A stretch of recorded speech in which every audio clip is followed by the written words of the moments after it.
Welcome to lecture 3.3. We're going to look at applications of linear functions today. This is a picture of me in my second home in the town square in Munich, Germany. I lived and worked for 2 years in Munich, Germany as the director of marketing for a technology company there, and fell in love with Germany. So let's look at some basic business concepts, and these are some basic formulas that we're going to learn today that you really should know. Let's first look at cost.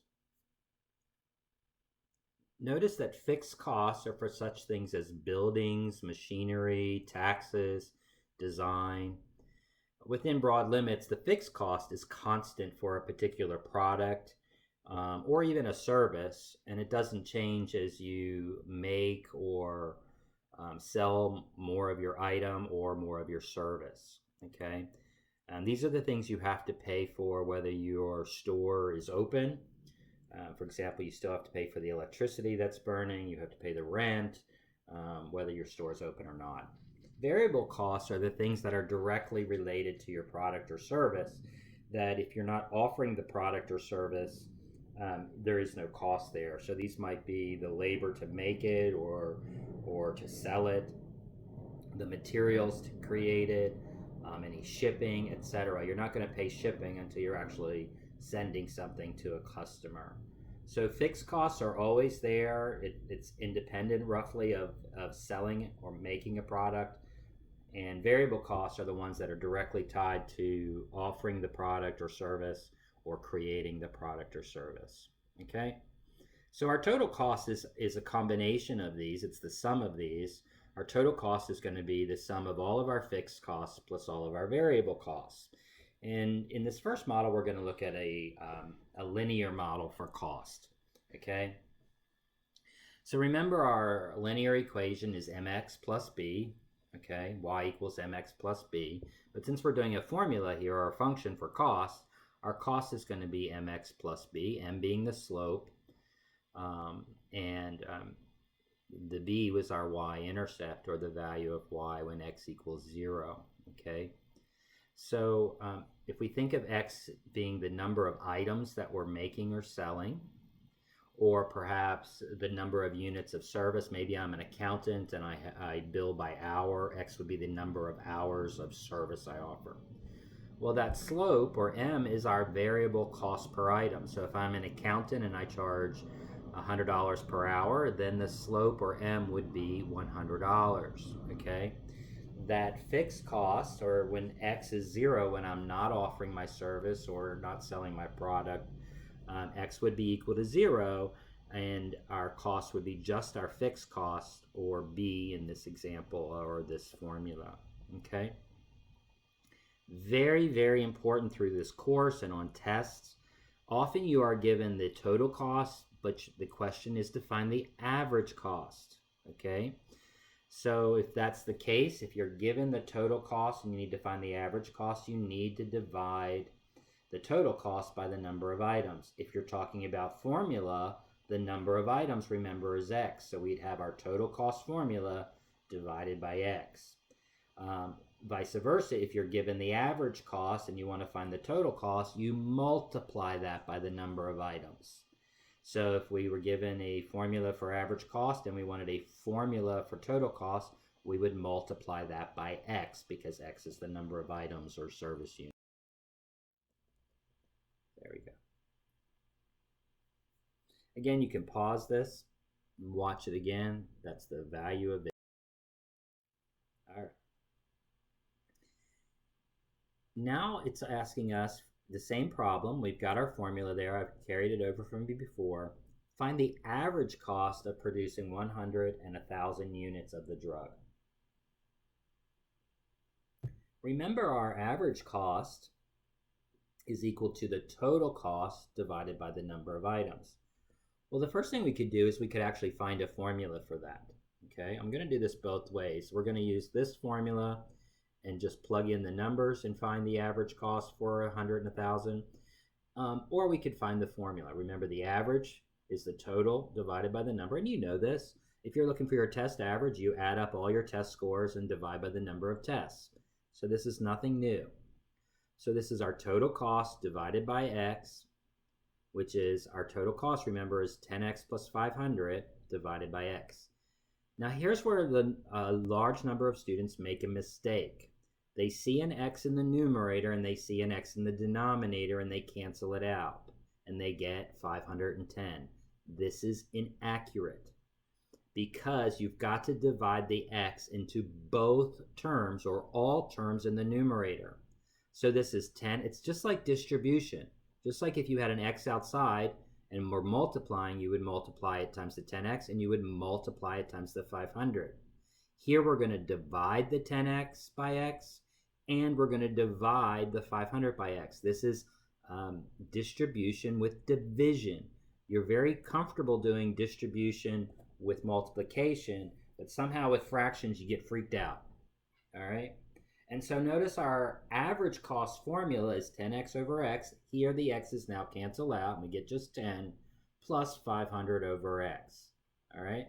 So we could find the average cost by just plugging in 100 for x into this formula and then plugging in 1,000 into this formula as well. Or since we have the total cost and we're looking for specific numbers, we can find the total cost of 100 by plugging in 100, which we already did. I think that was given to us. And then dividing by the number of units, which is 100. So here we're just going to plug in 10 times 100 plus 500. That's our cost formula divided by 100 units. And we get $15 per unit. If we do the same thing with 1,000, we get 10 times x, which is 1,000, plus 500. All divided by the x, which is 1,000, and we get 10.50, okay? Now, if you did this formula up here, you might get 10 plus 500 over x, and you'd say, oh, that's 1/2. And you'd say the total cost is 10.5. Well, that's not how we do dollars, okay? It's $10.50. So do not leave money in a fraction form. You don't go to Walmart and they say pay $10, 10 2/3 dollars, right? They'd say pay $10.66 or something, or $10.67. All right. So make sure that you put this in correctly. All right. Now, why do you think this is cheaper? The average cost of producing 100 units is $15 for each unit, but as soon as we get to 1,000 units, it's only $10.50. Well, remember now what we're doing is we're spreading these fixed costs over a larger number of units. So each unit is going to cost less because it's taking a portion of those fixed costs. All right. Rates of change are really important. And in the next class that you'll go to, most likely 1325, is business calculus. And calculus is just the study of change, okay? The rate at which a quantity, such as revenue or profit, is changing is quite important. For instance, if a company determines that the rate of change of its revenue is the money coming in, the income you make as a business, or even as an individual, your paycheck would be your revenue, your income. If it's decreasing, then you know that your sales growth is slowing down and you may need to do something because you don't want your income to go down. You know, obviously our goal is for our income to go up. The rate of change of a linear function is that slope, okay? The rate of change of a linear function is the slope. Just like it was a variable cost before, the rate of change, the variable cost, is a slope. In economics, the rate of change of the cost function is called the marginal cost. Now think about a sheet of paper. Margins are on the edge. They're just the outer edge, okay? And so when you're thinking of marginal cost, this is the cost to produce one more unit. So if I'm looking for the marginal cost at 100, this is the cost to produce the 101st unit. The marginal cost at 20 is how much it costs to make the 21st unit, okay? So it's one more, the next one. How much does it cost to make the next one? For marginal revenue, How much income do I get for selling the next one? All right. A typical formula, and this is common sense, revenue is the price that you charge per item times the number of items that you sell.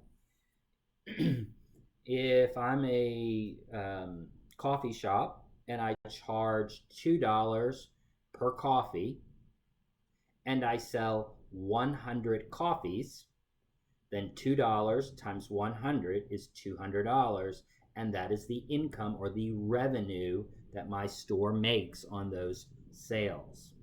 This is very common, and you get this. If Walmart sells a TV for $500 and they sold 4 of them, how much money would Walmart get? $2,000. $500 per TV times 4 TVs, $2,000. This is common sense. All right, maybe not common sense, it's common experience. Most of us have been in stores long enough. All right, so one of the things this is the formula that's often left out of the question around revenue, cost, and profit, and it's because you should know it. Maybe a problem gives you the price, but it doesn't give you the revenue function, and it's simply the price times the number of items. Or if you're looking for a formula, it might be 500 times X for that Walmart example. Also remember, just like in cost, you could be given total cost, just like in cost, revenue can be average revenue or total revenue. So total revenue divided by the number of items gives us the average, and vice versa. Average revenue divided by that times the number of items gives us the total. Make sure you know those formulas for average and you have them in your head. Make sure you make a note of it, what formula you're given, total or average, and what the question is asking, total or average. Very detailed. All right. An electronics company manufactures handheld PCs. The cost function for one of its models is C of X equals 160X plus 750,000. What are the fixed costs for this product? Remember, the fixed costs are when we don't sell or make anything. So we plug in X equals 0. So C of 0, we plug that in and we get $750,000. What is the marginal cost? Remember, the marginal cost is that slope in that formula.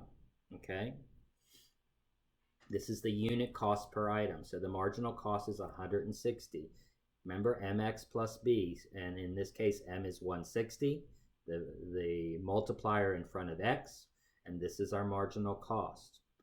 After 50,000 units have been produced, what is the cost of producing one more?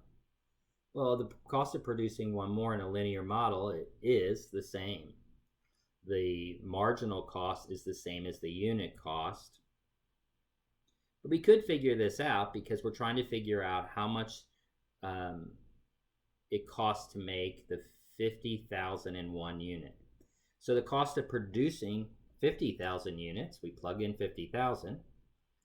We figure out the cost of producing 50,001 units, and we just subtract them, and we get 160.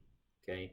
And so you can see that the math works out as well. The total cost for 50,001 units minus the total cost for 50,000 units gives us the cost for just the one unit, the 50,001st unit.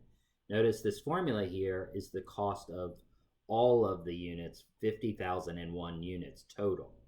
If we subtract them, we're just getting the cost for that 50,001st unit. Okay. Thus, the cost of one more item is the marginal cost. Similarly, the rate of change of revenue function is called the marginal revenue. All right. If it's a linear model, and they won't be for the entire course, the marginal revenue is the same as the unit revenue. The marginal cost is the same as the unit cost, and all of those are equal to the slope or the m or the coefficient multiplying times a. The energy company, New York State Electric and Gas, charges each residential customer a basic fee for electricity of $15.11 plus 0.0333 cents or dollars, per kilowatt hour. Assuming 700,000 residential customers, find the company's revenue function. All right. So again, remember, revenue is the price times the quantity plus any fixed costs. Notice each resident has to pay $15.11 each month, whether they use any electricity or not. So that is a fixed cost. That is a fixed cost. But we're basing this on 700,000 customers. So it's not just this 1511, because that's the cost per customer. Our fixed revenue is $10,577,000. It's that basic monthly fee times the number of customers. We also see we get billed for electricity for how many kilowatt hours we use. So X is the number of kilowatt hours. Just like in our other examples with Walmart, X was the number of items we sold. Here, it's the amount of electricity we use, a very common example. So the marginal cost, or the cost per unit, is 0.0333 times the number of kilowatt hours plus our fixed cost. R of X equals 0.0333X plus $10,577,000. And again, the marginal revenue is that cost per unit hour of electricity used. And again, the marginal revenue is K, or the slope of the revenue line from that formula, and it's the revenue from selling one more item. In this case, it's the revenue from selling one more kilowatt hour.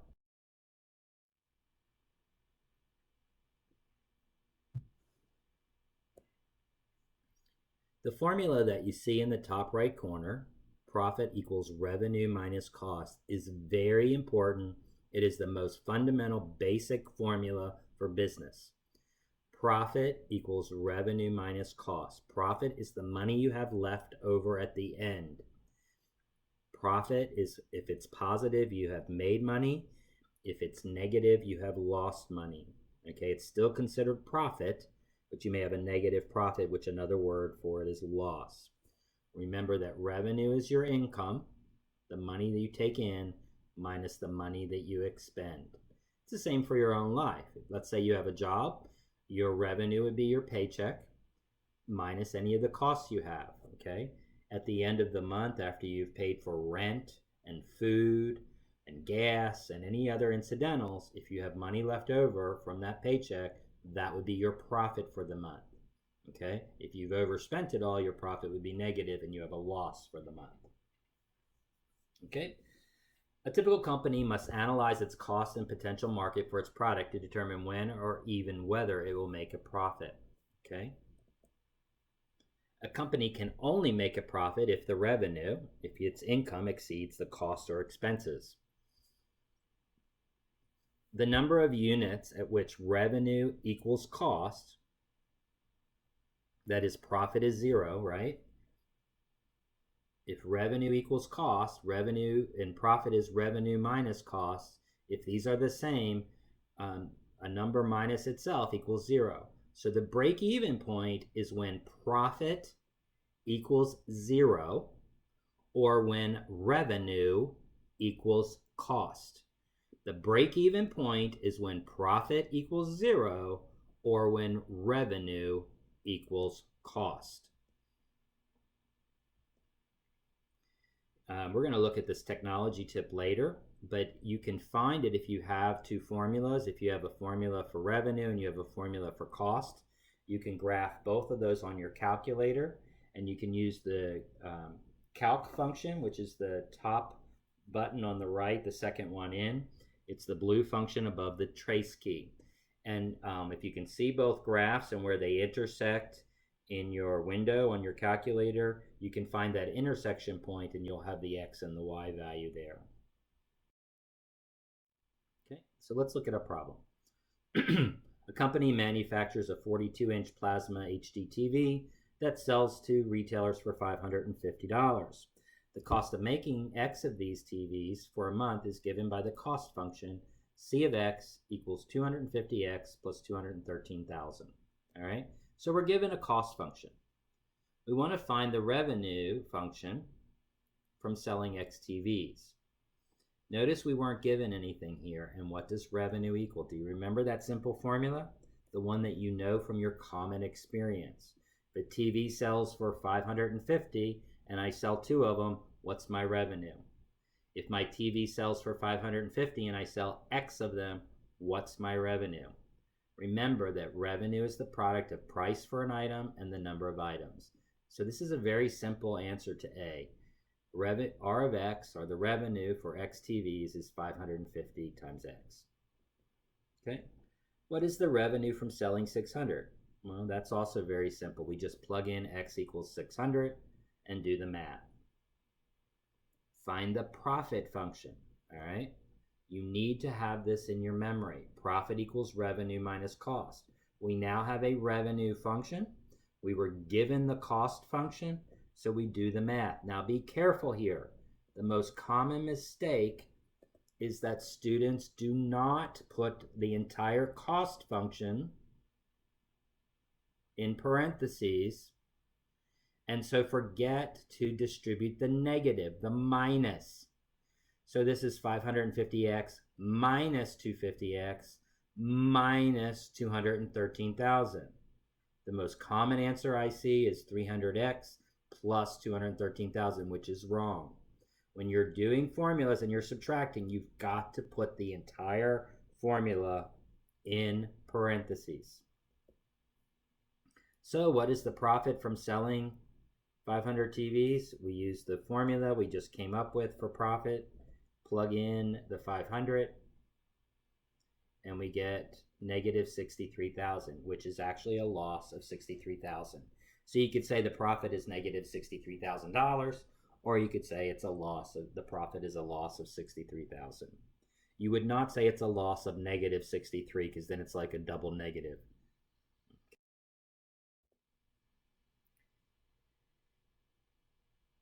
Example 7 asks us to find the break-even point for the company in example 6. Now remember, break-even we can find 2 ways. We can set it up as a profit formula and make the profit equal 0. But since we have the cost function and the revenue function, which we found, we can simply set these equal to each other and solve. Break-even is when revenue equals cost. So we set those equal, we substitute in the formulas and solve for x. We subtract 250x from both sides, and then we divide by 300, and we get 710. So when we sell 710 TVs, we've broken even. So as soon as we sell 711, now we start making a profit. Now here's the example that you could use your calculator. If you put the formula in for cost, y equals, this is the top left button, y equals 250x plus 213,000 in the first line. And then on the second line, you put y equals 550x, and then you graphed it. Now you'd have to change your axis, and that's the window. That's the window button, the second top button, second from the left. And you can see here that we'd have to go up to, looks like about 600,000, and then we'd have to go, so y would be from 0 to 600,000, with delta y being 100,000, and x goes from 0 to 1,000, with delta x being 200. If you look in the tutorial that's available in MyLab Math, it has a great calculator function there to show you how to do this. And then you go over to the top right, second in button, the trace button, and do second function blue, which is calculate, an intersection, and it will find this point. It will first ask you, are you on one graph, and it'll have a bouncing or a flickering dot, and you hit yes, enter, and then it should jump to the next graph. Are you on the second function? Yes, hit enter, and then it'll ask you if you want to guess. Just hit enter again, and it will give you the coordinates. It will take you to this spot on your graph, and then if you look at the bottom of your screen, it will show you the x value, which is 710, and the y value, which is 390,500. This is a good problem to do. Why don't you try to do that walking through what I've told you? It's very difficult for me when someone's telling me something to visualize it. So maybe take your time and see if you can do that problem on your calculator based upon the steps. You can hit pause and do each step, and then do the trace function, calculate intersection. In economics, we talk about supply and demand, and these are usually related to price. Producers will supply large numbers of items at a high price, but if you do that, the consumer demand will be low. That makes sense, right? So right now I pay $4 for a Starbucks coffee. If all of a sudden Starbucks said, I'm going to charge $10, I might not be so interested in buying that coffee. That's all that's saying, okay? As the price of the item decreases, consumer demand increases. The lower the price, the more attractive it is for me as a consumer. But the lower the price, that's less money that the producer is making or the company is making, so they don't want to make so many of them because they're not making as much money. Curves show the quantity that will be supplied at a given price and the quantity that will be demanded at a given price are called supply and demand curves, respectively. In supply and demand problems, we use P for price and Q for quantity. And since we've been talking about X as the number of items, Q is normally on the X axis, and P, or price, is normally the Y axis. So let's look at a problem. Joseph Nolan has studied the supply and demand for aluminum siding and has determined that the price per unit, P, and the quantity demanded, Q, this is just the number of people that want to buy the product, are related by the linear equation P equals 60 minus 3/4 Q. Okay? So again, the demand is the number of people that want it, that's Q, and P is the price. So it's given us a formula here relating P and Q. Find the demand at a price of $40 per unit. So P equals 40, what is Q? In both of these equations, these are pretty straightforward. All I'm going to do is plug in the number into one variable and solve for the other. All right, the first one says let the price equal 40. I plug that into the formula for P, and then I solve for Q. All right, first I subtract 60 from both sides. Hey, how do I get rid of a fraction here, multiplier? I multiply by its reciprocal. So I'm going to multiply both sides by -4/3, and I get 80 divided by 3. At $40 per unit, 80 divided by 3, or 26 2/3 units will be demanded. Okay? Typically, I would round that. There's some discrepancy or some controversy over whether I should round up or down. But it's an average, and this is kind of a forecasting model anyway. So I would just say it's 27 units. Probably I can't sell 2/3 of a TV or 2/3 of a coffee. On D, it's just the same thing, but instead of price, we want to find the price. If the demand is 32, remember the demand is the quantity that people want, or Q. So we plug in Q equals 32 and then simply solve.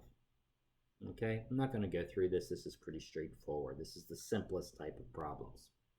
Okay, I could also graph this using my Y equals button. I could then move using my arrow keys along the graph until I hit price equals 40, or the Y value is 40, and then look at what the X value is. Again, it will be on the bottom of your screen.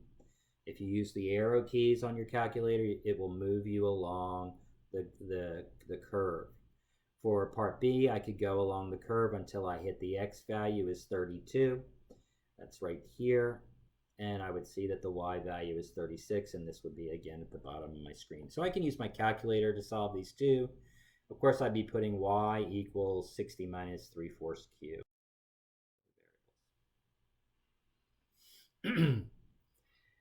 So we can also look at this graph, and it says at a price of 30, what quantity is demanded.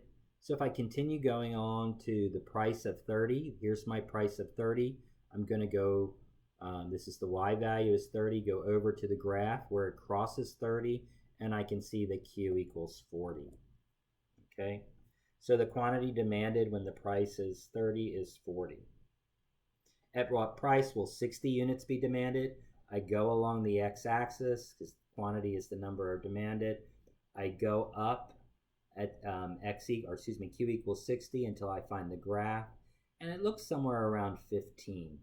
Okay, the y value there somewhere around 15. So the price would be about $15 per unit. What quantity is demanded at $60 per unit? Again, I'm looking for the price of $60. Oh, I can see that's where it starts. And of course, it's a y-intercept, and so x equals 0. So if I'm going to try to charge $60 for my coffee, surprisingly, no one's going to buy it. Okay?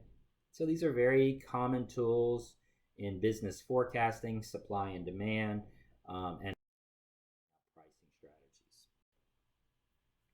Suppose the economist in example A concludes that the supply Q of siding is related to its price by the equation. Price equals 0.85 Q. Find the supply if the price is $51 per unit. Find the price per unit if the supply is 20 units. Again, this is like the previous problem. It's very straightforward. We're given the value for P and A. In part, we're given the value for P, which is 51, in question A, and we just simply plug that into the formula. We divide both sides by 0.85, and we get the demand will be 60. So 60 units will be in demand. For part B, we do the same thing, but now we know that the supply or the demand is 20 units, or Q equals 20. We plug that in and solve for P, and we get 17 or $17 per unit. Pretty straightforward here. Okay. So now I've graphed both the supply function and the demand function on the same curve, on the same graph, excuse me. Determine graphically whether there is a surplus, that means there's more supply than demand, or a shortage, meaning more people want it than you have in your warehouse, at a price of $40 per unit. So $40 per unit is here. And we want to figure out at $40 per unit, is there more supply or more demand? Okay.